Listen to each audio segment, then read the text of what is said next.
Assalamualaikum warahmatullahi wabarakatuh. A'udzu billahi minasy syaithanir rajim. Bismillahirrahmanirrahim. Alhamdulillahilladzi hadana li hadza wa ma kunna linahtadiya laula an hadanallah. Nahmadullah wa nasta'inuhu wa nastaghfiruh. Allahumma salli wa sallim wa barik ala Muhammadin wa ala alihi wa ashabihi wa ala man tabi'ahum bi ihsanin ila yaumi yub'atsun yauma la yanfa'u malu wa la banun illa man atallaha biqalbin salim. أشهد أن لا إله إلا الله وحده لا شريك له وأشهد أن محمدا عبده ورسوله.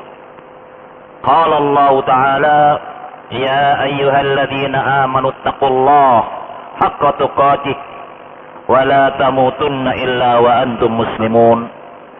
وقوله صلى الله عليه وسلم اتق الله حيثما كنت وأتبع السيئة الحسنة تمحها وخالق الناس بخلق حسن. وبعد. Ma'asyiral muslimin, jamaah Masjid Mujahidin, para pendengar siaran dakwah Masjid Mujahidin yang dimuliakan oleh Allah, mari kita lanjutkan tilawatil Quran dan pemahamannya tiap-tiap kalimat. Yang lalu kita membaca ayat 116, 117, 118, 119 sampai 120 dan 21. Kita telah terangkan kalimat-kalimat sampai dengan ayat 119. Kita akan lanjutkan ayat 120 dan 121. Para jamaah yang terhormat, kita ulang tilawah dalam rangka zikrullah. Mari kita senantiasa hidup ini, hati kita tidak pernah kosong terhadap zikrullah. Di antara zikrullah yaitu tilawatil Quran. Dalam rangka tilawat ini mengharapkan ridha Allah dan mendapatkan pahala dari sisinya tentang apa yang kita baca, karena Allah berjanji akan memberi pahala setiap huruf yang dibaca oleh orang yang beriman, mendapatkan pahala 1 hasanah, dan tiap-tiap 1 hasanah dilipatkan menjadi 10 hasanah. Kita mengulang bacaan ayat 119. Ayat 119 yaitu ayat 119 kita baca sampai ayat 121 agar kita sedikit banyak membaca, huruf-hurufnya makin banyak makin besar pahalanya. Wa in tuti' ayat 116 pada halaman 157. Kita akan baca sampai ayat 121. Nanti kita teruskan penterjemahnya yaitu ayat 120. Karena 116 sampai dengan ayat 119 sudah kita jelaskan pada kajian pada hari Ahad yang lalu. A'udzu billahi minasy syaithanir rajim. Wa in tuti' aktsara man fil ardi yudilluka an sabilillah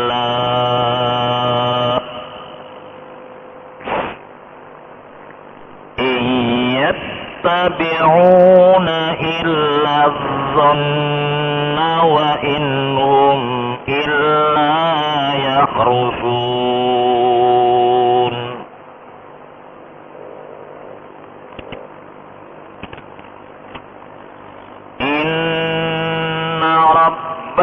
huwa a'lamu inna rabbaka huwa a'lamu man yadillu an sabilih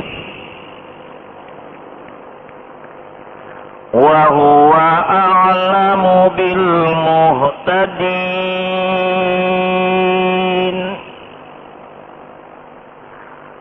Fakulu mimma dzukira ismullahi alaihi in kuntum bi ayatihi mu'minin.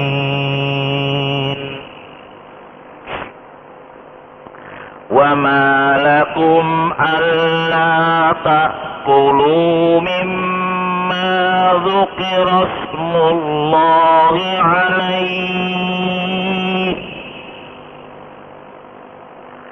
wa qad fassala lakum ma harrama alaikum illa ma turirtum ilaihi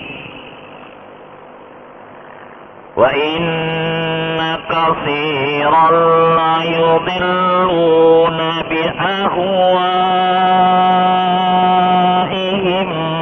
bighairi ilm. Inna rabbaka huwa a'lamu bil muhtadin.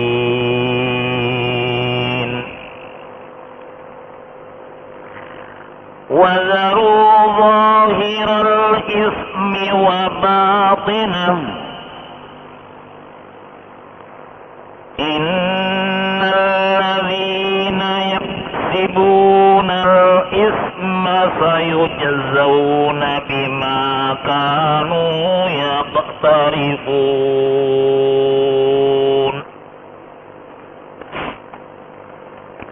ولا تأكلوا مما لم يذكر اسم الله عليه وإنه لفسق وإن الشياطين ليحولون إلى أوليائهم ليجادلوكم وَإِنْ أَطَعْتُمُوهُمْ إِنَّكُمْ لَمُشْرِكُونَ. Shadaqallahul Azim. Ma'asyiral muslimin, ayat 116 sampai dengan ayat 121 itu maudhu'nya, temanya adalah kesesatan akidah kaum musyrikin dan haramnya sembelihan mereka. Hewan-hewan yang halal kalau matinya disembelih oleh orang-orang musyrik itu haram buat orang yang beriman. Nah, itu diterangkan pada ayat-ayat yang lalu. Kita akan lanjutkan berikutnya ayat 129. Ayat 120. Halaman 161 ya.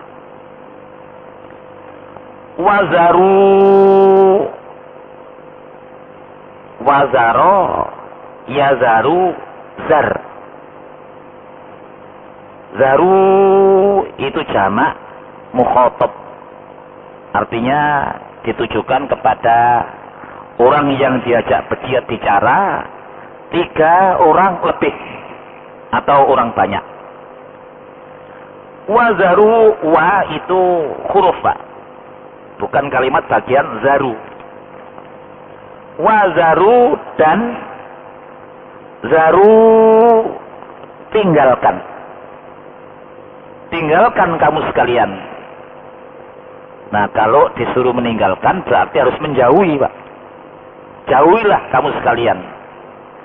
Apa yang harus kita jauhi? Apa yang harus kita tinggal?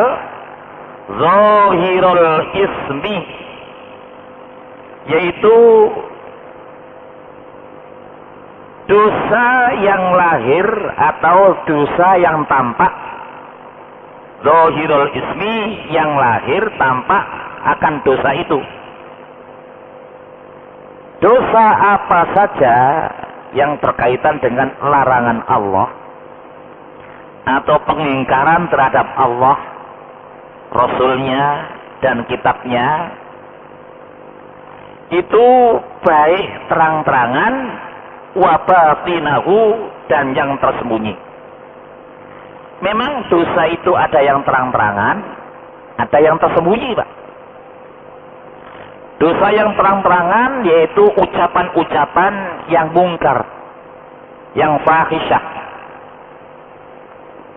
atau perbuatan-perbuatan yang keji, yang buruk, dan yang mungkar. Itu namanya dosa yang terang. Wa batinah, dan dosa-dosa yang tersembunyi, yaitu dosa yang dilakukan oleh hati. Hati kita sering berbuat melanggar larangan-larangan Allah, antara lain dendam, ya. Jadi siapapun tidak boleh dendam dengan sesama manusia, lebih-lebih sesama kaum muslimin. Karena sesama kaum muslimin secara kaum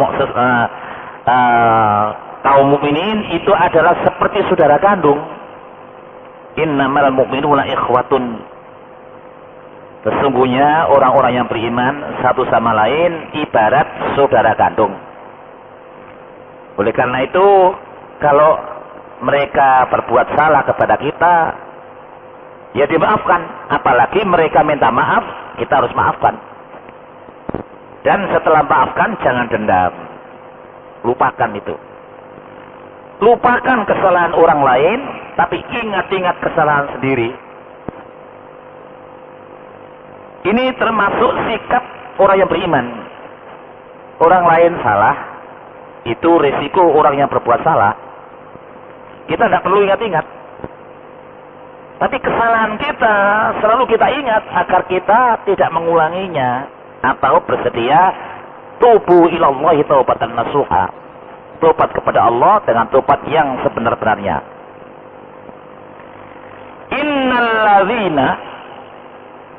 Inna sesungguhnya alladzina mereka yang, yaitu orang-orang yang berbuat dosa secara lahir atau secara batin, yaksibunal isma, mereka mengerjakan dosa. Kenapa? Kalau orang sudah mengerjakan dosa, tiap manusia itu amalnya akan diperhitungkan oleh Allah, yang soleh atau yang buruk, yang baik atau yang buruk. Nah, orang-orang yang mengerjakan al-isma, isma pakai sin artinya nama, Pak. Kalau al-ism pakai sa, itu artinya dosa. Ini. Oleh karena itu baca Quran harus fasih antara sin dengan fa, sod, dan lain-lainnya. Sayujzauna, ada dua kata di sini, Pak. Sa dengan yujzauna. Malah secara tersembunyi ada tiga kata, yaitu sayujzauna, sa akan, yujzauna diberi balasan mereka. Siapa mereka tadi? Yaitu innal ladzina yaksibul isma, orang-orang yang berbuat dosa. Bima kanu, bima terhadap apa yang kanu adalah mereka yang pernah yaktarifun, mereka perbuat. Iktarafa yaktarifu. Jadi perbuatan manusia, ya dalam ayat rakaat pertama kali saya baca surat Az-Zalzalah, yaitu Fa amma man saqulat surat akhir dari surat Al-Zalzal tadi, siapa yang berbuat baik akan diperlihatkan. Fa may ya'mal misqala dzarratin khairan yarah, wa may ya'mal misqala dzarratin syarran yarah. Amal baik banyak atau sedikit dibalas dengan kebaikan. Amal buruk sedikit atau banyak akan dibalas dengan keburukan. Nah, itu namanya Allah bersifat adil, Pak, itu. Malah keadilan Allah itu diliputi oleh rahmat, Pak. Ada orang yang beriman berbuat salah, tapi diampun oleh Allah, walaupun tidak minta ampun. Karena orang yang berbuat salah, tetapi dipertimbangkan perbuatan baiknya banyak. Kadang-kadang Allah tidak memberi balasan kepada orang yang berbuat buruk. Apalagi orang ini bertobat. Ini. Nah, apa-apa yang mereka kerjakan daripada berbuat dosa itu akan dibalas. Balasan orang yang berdosa itu berupa nikmah, siksa. Dan itu tidak diterapkan sekarang. Nah, kadang-kadang ada orang yang berbicara, musibah-musibah dunia ini adalah siksaan bagi orang yang beriman. Siksaan dunia, kalau itu akibat bencana alam, itu sifat alam, Pak. Alam itu termasuk kullu syai'in halikun illa wajhah. Segala sesuatu selain Allah pasti mengalami rusak. Alam juga begitu. Gunung tidak selamanya menjulang tinggi.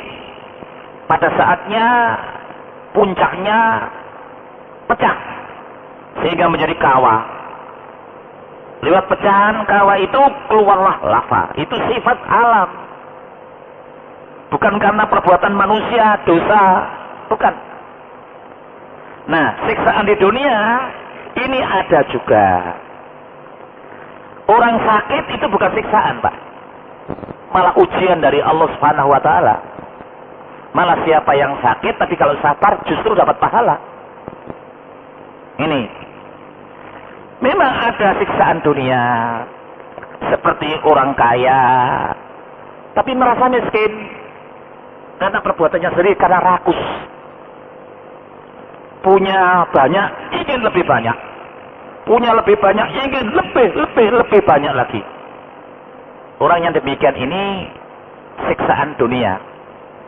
Orang ini hatinya fakir, miskin, karena tidak pernah merasa puas rahmat yang Allah berikan kepadanya. Nah, ini boleh jadi siksaan kalau demikian, karena rakus itu. Para jamaah yang terhormat, nah, dari ayat 120, mari kita baca terjemahan bebasnya. Lihat yang tulisannya hitam itu. Dan tinggalkanlah, ini ada kata-kata, tinggalkanlah kamu sekalian, begitu. Dosa yang tampak atau yang tersembunyi. Sesungguhnya orang-orang yang mengerjakan dosa itu kelak, bukan sekarang, Pak, besok akan dibalas, diberi balasan disebabkan perbuatan mereka. Jadi siksaan dari orang-orang yang berbuat dosa itu kelak, besok, dan sekarang, Pak. Ini Allah sekarang ini memberi kesempatan orang-orang yang berbuat dosa supaya dihapus dosanya, tobat. Itulah rahmat Allah Subhanahu wa taala kepada hambanya. Ini. Para jamaah yang terhormat, kalau kita perhatikan firman Allah ayat 120 tadi, yaitu Allah melarang kaum muslimin berbuat dosa. Nah, supaya bisa meninggalkan dosa, kita harus tahu apa yang dosa itu. Karena yang dosa itu kita tidak bisa menduga-duga. Harus ada petunjuk dari Allah. di antaranya memakan barang haram.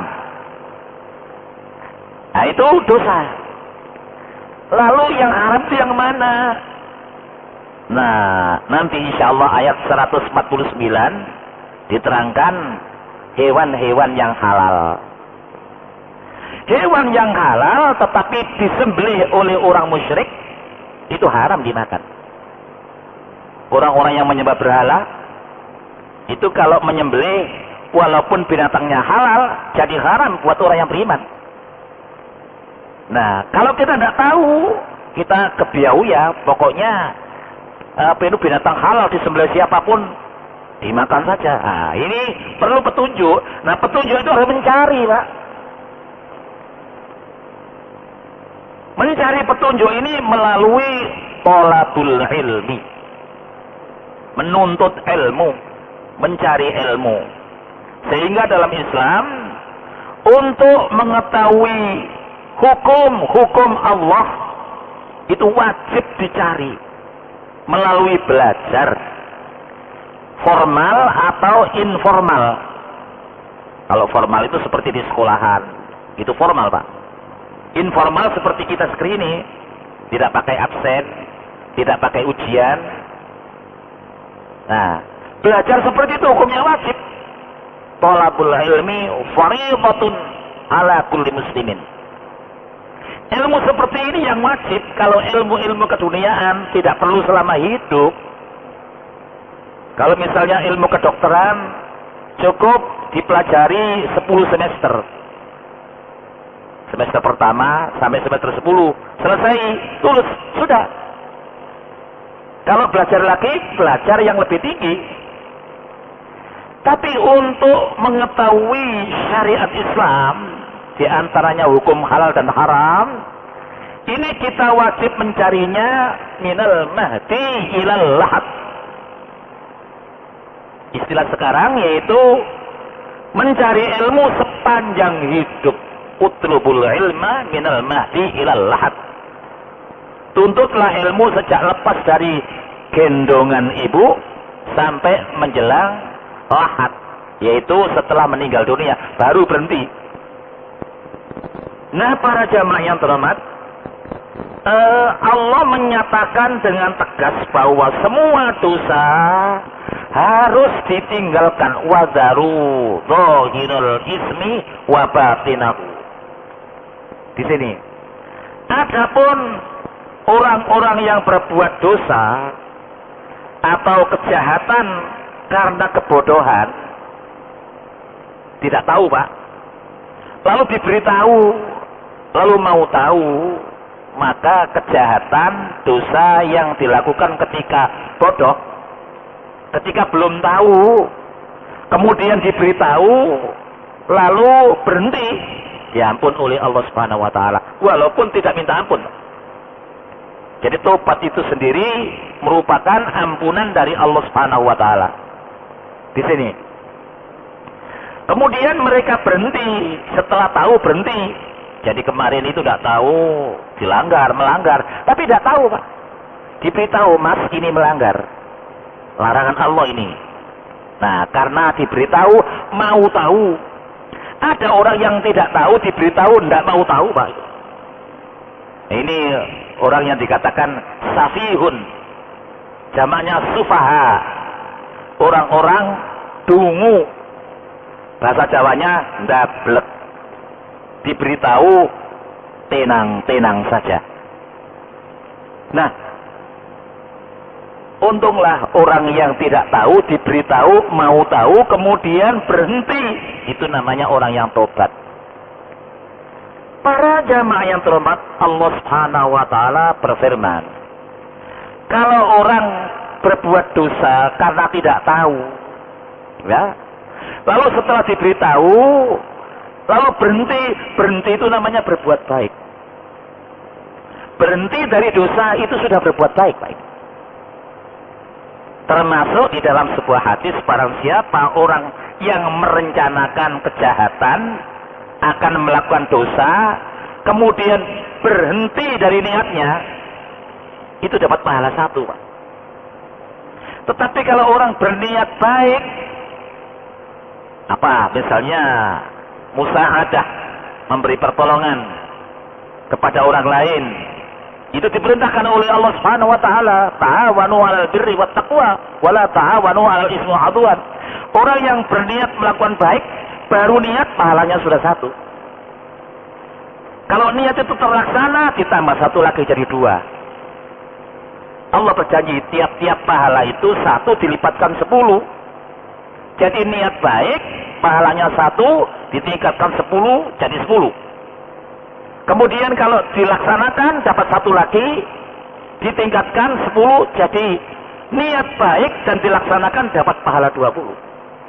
Tetapi kalau orang berniat jahat lalu dihentikan, itu cuma dapat pahala satu, Pak. Ini. Tapi kemudian jangan digunakan mari kita niat buruk kemudian berhenti. Oh, tidak begitu. Karena apa? Kalau tidak berhenti, nanti baru ditulis oleh Allah Subhanahu wa taala dengan satu dosa. Itu rahmat Allah Subhanahu wa taala. Allah Maha Rahmah, itu diantaranya. Orang yang berbuat baik akan menutup kesalahan-kesalahan yang pernah ia perbuat. Allah berfirman di dalam surat Hud. Surat Hud itu surat nomor 11. Ayatnya ayat 114. Sepotong di antaranya ayat 114 ini berbunyi, Innal hasanati yuzhibnas sayyi'at. Sesungguhnya amal hasanah, perbuatan baik itu akan menghilangkan kejahatan atau dosa-dosa. Ini. Para jamaah yang terhormat, itulah firman Allah ayat 120. Mari kita lanjutkan ayat 121. Wala ta'kulu, dan janganlah kamu sekalian memakan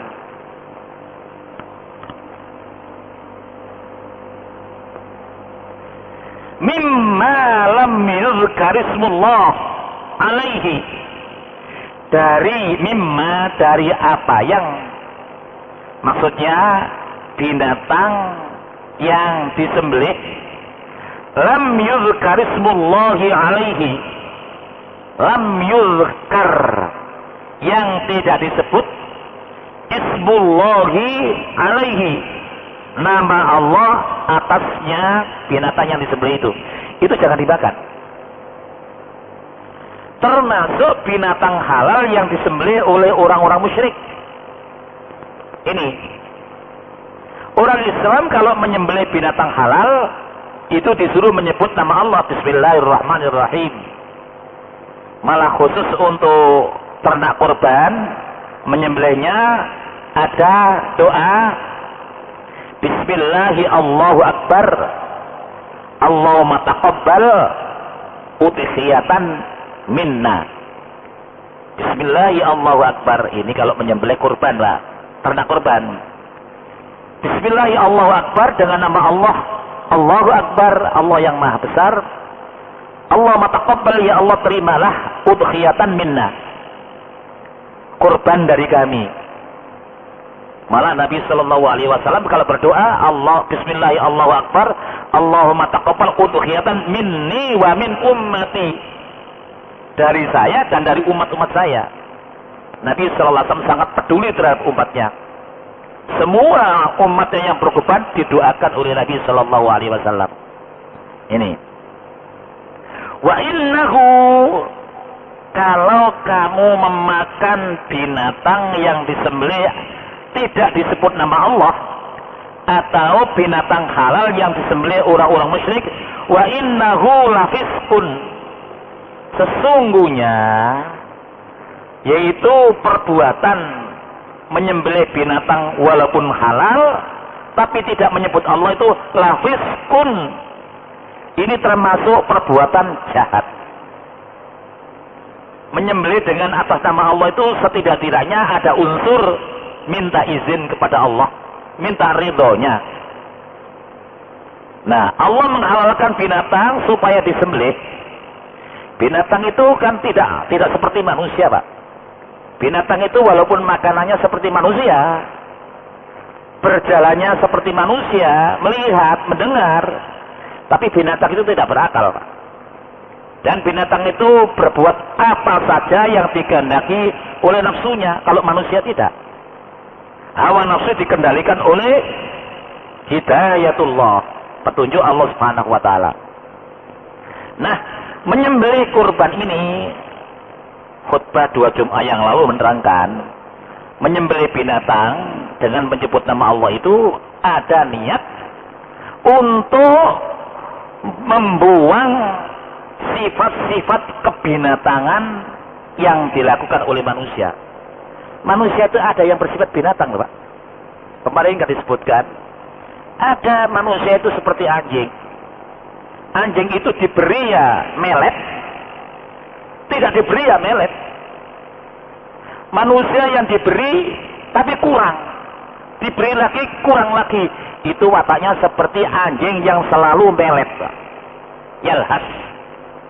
Ini. Nah, ada lagi manusia diumpamakan seperti binatang yang tidak mengenal apa namanya pri kemanusiaan. Malah orang-orang yang rakus itu ulaika kal an'am bal hum adall. Kan dulu khutbah 2 Jumat yang lalu kan begitu tuh. Ingat-ingat, Pak, karena khutbah itu termasuk petunjuk. Pendek tapi isinya padat. Manusia itu kalau tidak mau menerima petunjuk Allah, ulaika kal an'am, mereka itu seperti binatang, bal hum adall, bahkan lebih rendah dari binatang. Mari kita teruskan. Wa inna syayatina, wa inna, dan sesungguhnya asyayatina, syayatin itu jamak dari syaiton, Pak. Setan-setan. Setan itu sebetulnya sifat, Pak. Sifat itu bisa ada pada manusia, ada pada jin. Oleh karena itu ada syaitonul insi wa syaitonul jinni. Setan manusia, orang Jawa bilang mengatakan setan gundul doyan sambel. Itu setan manusia, Pak, itu. Ini. Walaupun pedis dimakan terus. Ini istilah Jawa, tapi yang dimaksud menurut syariat Islam, setan manusia yaitu manusia yang selalu mengajak kejahatan. Mengajak kejahatan kepada sesama manusia. Nah, ada syaitonul jinni, setan golongan jin. Itulah yang diterangkan di dalam surat An-Nas, alladzi yuwaswisu fi sudurin nas minal jinnati wan nas. Mohon perlindungan dari Allah Subhanahu wa taala daripada isu-isu yang dihembuskan ke dalam hati manusia oleh setan golongan jin dan setan golongan manusia. Ini. Kalau mengusir setan golongan jin kita tidak bisa, Pak, dengan upaya. Kenapa kita tidak melihat mereka? Siapa orang yang pernah mengaku melihat jin itu maha bohong. Allah mentakdirkan manusia tidak bisa melihat jin, tapi jin bisa melihat manusia. Kecuali dengan izin Allah, orang-orang tertentu. Ini. Nah, kalau untuk mengusir setan jin, tidak bisa dengan daya upaya kita.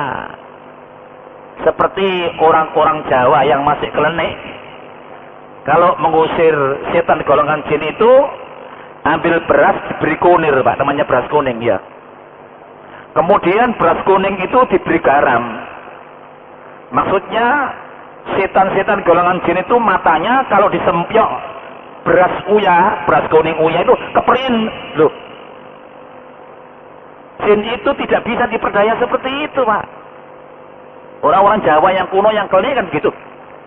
Kalau ada anak kecil nangisan, ada orang sakit katanya diganggu oleh jin. Lalu membuat beras kuning, diberi garam, lalu disempiokkan di pojok-pojok rumah. Nyingkir, bang potensi, bang abang nyimpang. Selumun selamat. Itu namanya mentera yang dibatalkan oleh Islam. Bagaimana kalau mengusir setan golongan jin? A'udzu billahi minasyaitonir rajim. Harus minta kepada Allah karena Allah yang mencetak jin dan kita tidak bisa melihat jin. Ya Allah, aku mohon perlindungan kepadamu daripada isu-isu yang diembuskan oleh setan-setan golongan jin. Nah, kalau mengusir setan golongan manusia, ya dilempar dengan sepatu, Pak. Ini ada presiden dilempar dengan sepatu, ya, pernah itu? Ya mungkin presiden itu dianggap setan sehingga dilempar dengan sepatu.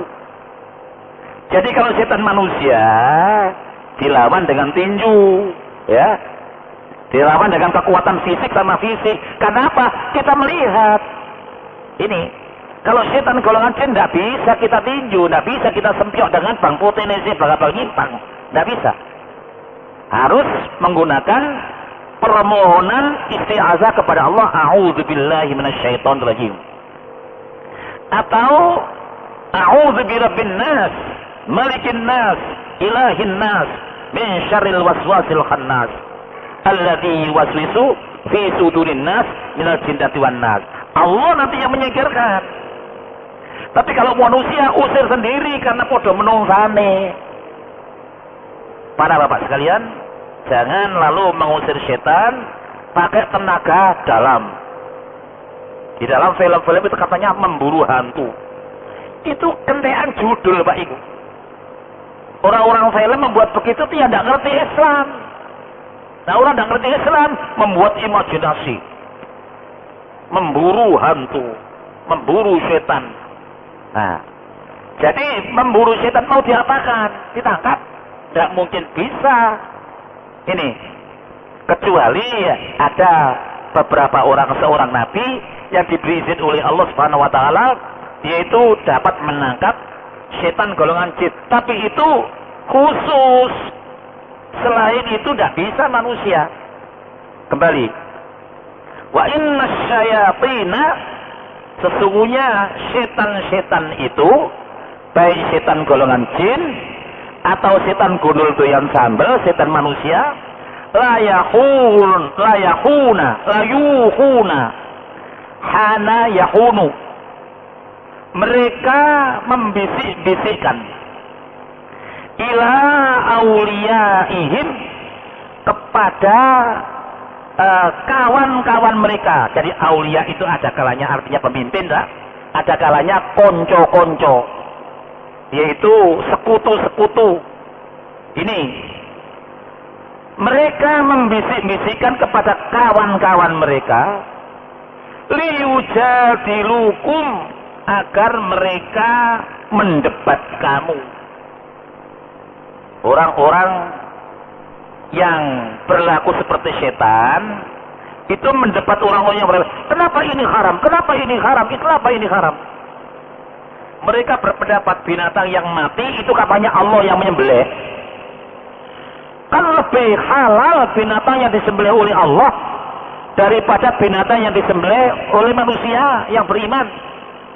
Nah, ini pernah orang Majusi mendebat orang Islam. Nabi Muhammad itu tidak sportif, tidak mau memakan binatang yang disembelih oleh orang-orang non-Islam. Non-Islam maksudnya di sini orang yang musyrik. Ini. Kenapa binatang-binatang yang disembelih oleh Allah mereka tidak mau makan? Mana lebih tinggi, Allah atau mereka? Jadi mereka berpendapat kalau binatang mati karena penyakit, seperti berita kemarin di Sumatera ada 7 ekor gajah mati, itu disembelih oleh Allah. Itu pendapat, Pak, kan tidak ada keterangan. Jadi kalau Allah menyembelih itu harus ada keterangan. Kalau tidak ada keterangan bukan Allah yang menyembelih. Kembali kepada firman Allah, kullu syai'in halikun illa wajhah. Selain Allah pasti mengalami kerusakan kecuali Allah sendiri. Termasuk orang mati karena penyakit, orang mati karena disambar petir, gajah mati karena memakan racun. Itu bukan Allah yang menyembelih. Nah, kemudian turunlah ayat tadi itu, Pak, bahwa binatang-binatang yang mati bukan karena disembelih dengan menyebut nama Allah, atau binatang yang mati sembelihan orang-orang musyrik, itu wazaru. tinggalkan barang yang haram seperti itu. Mereka berusaha, orang-orang yang tidak beriman itu, untuk membantah, mendebat kepada orang-orang yang beriman. Lah kalau orang yang beriman tidak punya ilmu, ketika ada debat yang lungu-lungu, Pak, kalah, dikeploi oleh orang-orang yang musyrik. Nah, orang Islam yang tahu, oh, yang mati karena penyakit itu bukan Allah yang menyembelih, karena Allah tidak menerangkan bahwa mereka mati disembelih oleh Allah. Binatang-binatang yang mau dimakan kalau masih hidup disembelih menurut aturan syariat Islam. Di dalam pelajaran fikih berdasarkan hadis-hadis ada aturan cara menyembelih binatang yang halal, yaitu harus dipotong urat nadinya dan kerongkongannya dengan pisau yang tajam, karena ada perintah wa idza dzabhtum fahsinud dzibhata. Orang yang beriman kalau menyembelih supaya sembelihannya yang baik, maksudnya dengan pisau yang sangat tajam sehingga sekali putus tidak terlalu lama menderita. Wa idza qataltum fahsinul qatlata. Kalau melaksanakan hukuman mati, ya hukumlah dengan mati yang paling cepat dan gampang. Ini aturan Allah, karena ada orang-orang yang diizinkan oleh Allah untuk dihukum mati. Namanya qisas. Ini. Nah, wa in ata'tumuhum, jika kita didebat oleh orang-orang kafir, orang-orang musyrik, jika kamu wa in ata'tumuhum, jika kamu menuruti mereka, innakum, sesungguhnya kamu sekalian lah musyrikun, bener-bener ikut jadi musyrik. Nah, ini masalah sembelihan. Masalah-masalah yang lain, ada perbuatan-perbuatan yang menyimpang dari ajaran Islam yang dilakukan oleh orang-orang kafir, lalu kita ikut serta bersama-sama, alasannya toleransi. Toleransi tidak begitu, Pak. Toleransi itu urusan keduniaan, bukan urusan halal dan haram. Urusan halal dan haram itu dalam Islam. Lakum dinukum waliyadin. Adatmu, tradisimu. Waliyadin, dan agamaku, agamaku. Jangan mencampur aduk agama yang dianut oleh orang yang beriman dengan agama atau tradisi yang dianut oleh orang-orang yang tidak beriman. Di sini, Pak, kan ada sementara tradisi-tradisi orang yang tidak beriman, bahkan orang yang beriman ikut-ikut, seperti berkorban ke laut. Ini mungkin ketika Gunung Bromo meletus ini, ada orang-orang yang mengorbankan binatang-binatang untuk sing bau rekso Gunung Bromo. Nah, ini orang Islam nggak boleh ikut, nggak boleh ikut menyetujui, nggak ikut untuk menyemarakkan, nggak boleh itu. Innakum la musyrikun wa in ata'tumuhum, jika kamu mentaati mereka, innakum, sesungguhnya kamu sekalian, la musyrikun, orang-orang yang musyrik seperti mereka. Jadi apa tradisi yang bertentangan dengan akidah Islam yang dilakukan oleh orang-orang musyrik, orang Islam tidak boleh mengikutinya. Kalau mengikutinya, sami ugi sami mawon dengan mereka. Sama itu. Apa samanya? La musyrikun. Nah, ini perlunya mengaji, Pak, supaya tahu pelanggaran-pelanggaran dosa yang tadi itu. Wadaru, tinggalkanlah dosa terang-terangan atau dosa yang samar-samar. Ini. Nah, dosa yang samar ini bagi orang yang tidak tahu, semuanya samar, tidak tahu. Tapi orang yang tahu, yang samar menjadi cakto, menjadi jelas. Para jamaah yang terhormat, sampai dengan ayat 121 ini selesailah tema atau maudhu yang menerangkan bahwa kesesatan akidah kaum musyrikin dan haramnya sembelihan mereka. Ini khusus penyembelihan, nanti ada perbuatan yang lain. Para jamaah sekalian, waktu Isya telah memanggil kita. Mari kita tutup kajian ini dengan bacaan doa kafaratul majlis. Bismillahirrahmanirrahim. Allahumma salli wa sallim wa barik ala Muhammad walhamdulillahirabbil alamin. Subhanakallahumma wa bihamdika nasyhadu an la ilaha illa anta wa nastaghfiruka wa natubu ilaik. Rabbana la tuzigh qulubana ba'da idh hadaitana wa hab lana min ladunka rahmah innaka antal wahhab. Allahumma 'allimna ma yanfa'una, Allahumma anfa'na ma 'allamna wa ma ta'allamna, wa sallallahu ala Muhammad walhamdulillahi rabbil alamin. Walakum minkum. Assalamualaikum warahmatullahi wabarakatuh.